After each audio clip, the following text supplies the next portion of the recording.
بسم اللہ الرحمن الرحیم۔ یہ ویڈیو آپ نے خود نہیں کھولی، یہ آپ سے کھلوائی گئی ہے۔ اللہ جب اپنے کسی بندے سے بات کرنا چاہتے ہیں تو وہ کسی نہ کسی ذریعے سے کرتا ہے۔ یہ الفاظ، یہ آواز بس ایک ذریعہ ہے، اصل پیغام رب کی طرف سے ہے۔ اس لیے دل سے سنو، کیونکہ شاید یہی وہ لمحہ ہو جو آپ کی دعا کا جواب ہو۔ کبھی کبھی خاموشی اللہ کا سب سے بڑا جواب ہوتی ہے۔ وہ سب کچھ جانتا ہے، وہی سب کچھ بہتر بھی کرتا ہے۔ اللہ جب کسی کو اپنی طرف بلاتا ہے تو پہلے دنیا کی رونقیں اس کی نظر سے ہٹا دیتا ہے۔ جو لوگ دل سے رو کر اللہ کو پکارتے ہیں وہ کبھی خالی ہاتھ نہیں لوٹتے۔ تنہائی وہ مقام ہے جہاں رب بندے سے سرگوشی کرتا ہے۔ بس دل سے سننے والا ہونا چاہیے۔ کبھی ایسا لگے کہ سب کھو چکا ہے تو سمجھ لو کہ اصل حاصل ابھی باقی ہے۔ رب کا قرب جب لوگ بدل جائیں اور دروازے بند ہو جائیں تو اللہ تمہیں اپنے در پر لانا چاہتا ہے۔ خاموش دعائیں بھی آسمانوں تک جاتی ہیں اگر دل سچا ہو اور یقین مکمل ہو۔ دل کی وہ بے چینی جو کسی سے بیان نہ ہو سکے، اللہ کی طرف بلایا جانے والا خاموش پیغام ہوتی ہیں۔ اللہ اکثر ٹوٹے دلوں کو اپنے قریب کر لیتا ہے کیونکہ وہی دل سب سے زیادہ مخلص ہوتے ہیں۔ مصیبتیں اس لیے آتی ہیں کہ اللہ تمہارا دھیان دنیا سے ہٹا کر اپنی طرف کرے۔ جب تم سب کچھ کھو بیٹھو تب تم سجدے میں وہ پا لیتے ہو جو سب کچھ ہے۔ اللہ وہ دعا جو ابھی پوری نہیں ہوئی، شاید وہی تمہیں اللہ سے جوڑنے کا ذریعہ بن گئی ہو۔ اللہ جب کسی کو خاص بناتا ہے تو اسے صبر کا لباس اور تنہائی کی چادر پہنا دیتا ہے۔ اگر تمہارا دل عبادت میں لگنے لگا ہے تو جان لو کہ اللہ تمہیں اپنی دوستی عطا کر رہا ہے، اور وہ خاموشی آنسو جو کسی نے نہ دیکھی، اللہ نے ان میں تمہاری سچی توبہ تلاش کی ہے۔ اللہ خاموشی سے تمہاری مدد کر رہا ہے۔ یہ 4 نشانیاں نظر انداز مت کرنا۔ جب لگے کہ اللہ خاموش ہے تو شاید وہ تمہیں بدل رہا ہوتا ہے۔ کبھی کبھی سب کچھ دھم سا جاتا ہے، نہ کوئی راستہ بچتا ہے، نہ کوئی آواز آتی ہے۔ دعا بھی کرتے ہیں، صبر بھی کرتے ہیں، رو بھی لیتے ہیں، مگر لگتا ہے جیسے اللہ خاموش ہو چکا ہے۔ اور اسی خاموشی میں ہم خود سے ایک سوال کرتے ہیں، کیا اللہ واقعی میری مدد کر رہا ہے؟ تو اس کا جواب ہے ہاں، لیکن اس کی مدد کا انداز خاموش ہوتا ہے، گہرا ہوتا ہے، اثر انداز ہوتا ہے۔ وہ ہر کسی کو دکھائی نہیں دیتا۔ آج ہم اس سفر میں داخل ہو رہے ہیں جب ہم جانیں کہ اللہ جب خاموش ہوتا ہے تو دراصل تمہارے ساتھ کیا ہو رہا ہوتا ہے۔ نشانی نمبر 1، تمہیں تنہا کر دیا گیا ہے۔ یہ تنہائی اچانک نہیں آئی، نہ لوگ ویسے بدل گئے، نہ رشتے یوں ختم ہوئے۔ یہ اللہ کا وہ نظام ہے جو تمہیں اپنے قریب لا رہا ہے۔ تم دعا مانگتے تھے دل کا سکون ملے، اور اللہ نے وہ سب کچھ تم سے ہٹا دیا جو تمہیں اس سے دور رکھے ہوئے تھا۔ لوگوں کا دور ہو جانا، خوابوں کا ٹوٹ جانا، منصوبوں کا نہ بن پانا، یہ سب تمہیں اکیلا کر کے اللہ تمہیں اپنے سجدوں کی طرف بلا رہا ہے۔ یاد رکھو، اللہ سب سے پہلے تمہیں تنہائی دیتا ہے تاکہ تم صرف اسی کو پکارو، کیونکہ وہ جانتا ہے کہ سجدے میں بہے ہوئے آنسو کبھی خالی نہیں جاتے۔ نشانی نمبر 2، تمہارے دل میں ایک بے نام سی بے چینی پیدا ہوگی۔ کچھ دن پہلے تک تم ٹھیک تھے، زندگی جیسے چل رہی تھی، لیکن اب وہ چیزیں تمہیں خوشی نہیں دے رہی جو پہلے سکون دیتی تھی۔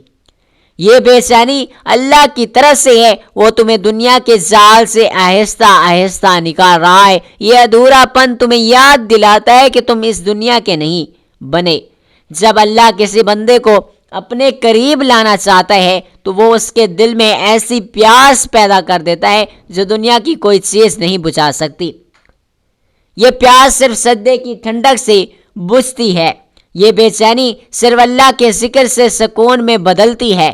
اگر دل میں وہ بے چینی ہے جسے آپ کسی سے بھی بیان نہیں کر پاتے تو خوش نصیب ہیں آپ لوگ۔ آپ اللہ پر خاموشی سے کام کر رہا ہے۔ یہ وہ مرحلہ ہے جہاں اکثر لوگ مایوس ہو کر پلٹ جاتے ہیں، لیکن جو تھم جاتے ہیں، رک کر اللہ کو دیکھنے لگتے ہیں، انہیں وہ مدد دکھائی دیتی ہے جو آنکھ سے نہیں دل سے محسوس کی جاتی ہے۔ یاد رکھو، اگر اللہ خاموش ہے تو وہ غافل نہیں، بلکہ تمہاری تقدیر خاموشی سے لکھ رہا ہے۔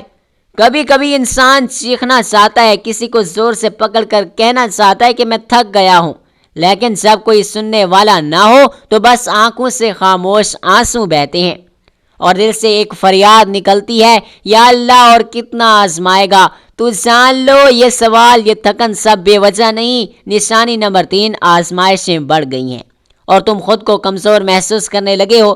جب تمہارے آس پاس کی دنیا مسلسل ٹوٹنے لگے، ہر قدم پر رکاوٹ آئے اور سب کوئی دعا پوری ہونے کے بجائے زندگی مزید الجھنے لگے، تو اس بات کی علامت ہے کہ اللہ تمہاری روحانی طاقت کو بڑھا رہا ہے۔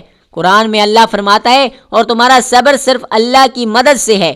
صبر کمزوری نہیں، یہ وہ طاقت ہے جو اللہ خود اپنے بندوں کے دل میں ڈال دیتا ہے۔ جب تم سوچتے ہو کہ میں اتنا کمزور ہوں، میرے ساتھ یہ سب کیوں ہو رہا ہے، تو یاد رکھو اللہ نے تمہیں چنا ہے اپنے خاص بندوں میں سے ایک کے طور پر، کیونکہ وہ جانتا ہے کہ تم برداشت کر سکتے ہو اور وہ تمہیں خاموشی سے مضبوط کر رہا ہے۔ اگر تمہاری دعائیں ابھی تک قبول نہیں ہوئی، تمہاری آنکھیں ہر رات بھیگ جاتی ہیں، دل کہتا ہے بس اب اور نہیں، تو رک جاؤ، یہ وہ وقت ہے جب اللہ تمہیں توڑ کر جوڑ رہا ہوتا ہے۔ جیسے لوہا آگ میں تپتا ہے تبھی وہ مضبوط تلوار بنتا ہے، ویسے ہی تمہارا دل تپے سے گزر رہا ہے تاکہ وہ ایمان کے ہتھیار سے مضبوط ہو جائے۔ وہ خاموش مدد جو تم نے محسوس نہیں کی، کیا تمہیں یاد ہے جب سب چھوڑ گئے تھے پھر بھی ایک امید باقی رہی تھی؟ جب سب در بند ہو گئے تھے پھر بھی ایک راستہ ملا تھا۔ وہ سب کچھ حادثہ نہیں تھا، وہ اللہ کی خاموش مدد تھی، وہ مدد جو نہ شور کرتی ہے نہ اعلان کرتی ہے، بس چپ چاپ تمہیں سنبھالتی ہے۔ اللہ آزماتا کیوں ہے؟ اس لیے نہیں کہ تم کمزور ہو، بلکہ اس لیے کہ تم میں وہ روشنی ہے جسے اللہ دنیا کے اندھیروں میں چمکانا چاہتا ہے۔ جب اللہ تمہیں مشکلوں سے گزار رہا ہوتا ہے تو وہ تمہاری روح کو بلند کر رہا ہوتا ہے، تمہیں ایسی چیزیں سکھا رہا ہوتا ہے جو صرف آزمائش سے ہی آتی ہیں۔ صبر، یقین، عاجزی، شکریہ، سب نعمتیں اللہ خاموشی سے تمہارے اندر ڈال رہا ہوتا ہے۔ یہ صرف تیسری نشانی تھی، مگر یہ تمہارے اندر سب کچھ بدل سکتی ہے۔ نشانی نمبر 4، تمہارا دل ٹوٹ رہا ہے اور تم اللہ کو پہلے سے زیادہ یاد کرنے لگے ہو۔ یہ وہ نشانی ہے جسے اکثر لوگ نظر انداز کر دیتے ہیں۔ وہ سمجھتے ہیں کہ ان کا دل کمزور ہو گیا ہے، مگر حقیقت میں اللہ اس دل کو اپنی طرف کھینچ رہا ہوتا ہے۔ حدیث میں آتا ہے، میں اپنے بندے کے گمان کے مطابق ہوں، جب وہ مجھے یاد کرتا ہے میں اس کے ساتھ ہوتا ہوں۔ یعنی جب تم دل سے درد کے ساتھ اللہ کو پکارتے ہو، وہ تو صرف سن نہیں رہا ہوتا، وہ تمہارے قریب آ رہا ہوتا ہے۔ اکثر ایسا ہوتا ہے کہ تم خوش دکھائی دیتے ہو مگر اندر سے ٹوٹے ہوئے ہوتے ہو۔ تمہاری دعائیں آنکھوں سے بہتی ہیں مگر زبان خاموش ہوتی ہے، کوئی پوچھتا بھی نہیں کہ کیا حال ہے۔ تو یہی وہ وقت ہوتا ہے جب اللہ اپنے سب سے خاص طریقے سے تمہارا قرب بڑھاتا ہے۔ وہ دنیا سے تمہاری توجہ ہٹا کر تمہیں بس اپنی طرف متوجہ کرتا ہے۔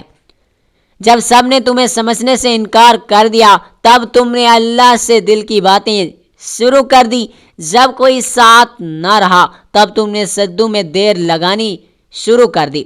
جب دل رویا تب زبان پر یا اللہ آیا۔ یہ سب تبدیلیاں اللہ کی نشانی تھیں۔ وہ تمہارے ساتھ جہاں کہیں بھی تم ہو دلوں کی حالت جاننے والا ہے، وہ خاموش آنسو سننے والا ہے، تمہارے اندر کے زخم کو شفا دینے والا ہے۔ اگر تمہیں لگ رہا ہے کہ تم تنہا ہو، نہیں، اللہ تمہارے سب سے زیادہ قریب ہے۔ خاموشی کے بعد کا تحفہ، جب تم دل سے سچے یقین کے ساتھ اللہ سے جڑ جاتے ہو تو پھر وہ دروازے کھولتا ہے جو تم نے مانگے بھی نہ تھے، اور دل کو سکون، گناہوں سے توبہ، اندرونی پاکیزگی اور سب سے بڑھ کر اللہ کا قرب، یہ سب وہ نعمتیں ہیں جو دل کے ٹوٹنے کے بعد عطا ہوتی ہیں۔ روشن اسلام چینل کی طرف سے پیغام۔ پیارے بہن بھائیو، یہ ویڈیو ہم نے صرف ویوز کے لیے نہیں بنائی بلکہ آپ کے دل کی کیفیت کے لیے بنائی ہے۔ اگر آپ کے دل میں درد ہے، اگر آپ کو لگتا ہے کہ اللہ خاموش ہے، تو آج ہم روشن اسلام کی طرف سے آپ کو یہ پیغام دینا چاہتے ہیں کہ وہ تمہیں اپنی طرف کھینچ رہا ہے۔ دعا ہے، اے اللہ، جس نے یہ ویڈیو دیکھی، جس نے دل سے تیری بات سنی، اس کے دل کے سارے زخم کو شفا دے۔ یا رب جن کے دل میں غم ہے ان کے دلوں کو اپنا قرب عطا کر، جس کی دعا رکی ہوئی ہے اس کا مقدر تو بدل دے، جس کا دل ٹوٹا ہوا ہے اسے تو اپنی محبت سے جوڑ دے، اور جسے لگا ہے کہ سب کچھ ختم ہو چکا ہے تو اسے تو اپنی طرف سے نیا آغاز عطا فرما۔ آمین یا رب العالمین۔ اگر یہ 4 نشانیاں آپ کے دل کو چھو گئی ہوں تو روشن اسلام چینل کو سبسکرائب ضرور کر دیجیے گا، اور اس ویڈیو کو کسی ایسے شخص سے ضرور شیئر کریں جس کا دل آج خاموش ہے مگر رب کی طرف بڑھنا چاہتا ہے۔ اللہ آپ کا حافظ ہو، اور اگلی ویڈیو تک کے لیے دلوں میں دعا کے ساتھ اللہ حافظ۔ اللہ تعالیٰ آپ سب لوگوں کا حامی و ناصر ہو۔ جزاک اللہ۔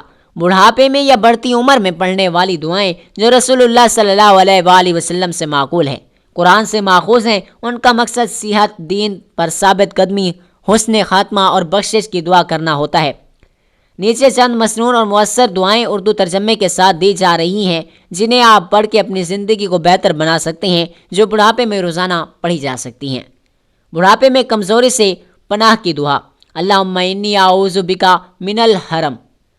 اس کا اردو میں ہم آپ کو ترجمہ بھی سمجھا دیتے ہیں۔ اے اللہ، میں بڑھاپے کی کمزوری اور ذہنی اور جسمانی سے تیری پناہ مانگتا ہوں۔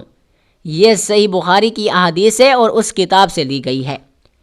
نمبر 2، دین پر ثابت قدمی اور خاتمہ بالخیر کی دعا۔ یا مقلب قلوبی ثبت قلبی علی دینک۔ ترجمہ، اے دلوں کو پھیرنے والے، میرے دل کو اپنے دین پر ثابت قدم رکھ۔ نمبر 3، اچھی موت اور معافی کی دعا۔ حضرت یوسف علیہ السلام کی دعا جو حضرت یوسف علیہ السلام پڑھا کرتے تھے، توفنی مسلما والحقنی بالصالحین۔ اس کا اردو میں ترجمہ کرتے ہیں، مجھے مسلمان حالت میں موت دے اور نیک لوگوں کے ساتھ مجھے شامل فرما۔ سورۃ یوسف صحت و عافیت اور عمر میں برکت کے لیے دعا کی جاتی ہے۔ اللہم عافنی فی بدنی، اللہم عافنی فی سمعی، اللہم عافنی فی بصری، لا الہ الا انت۔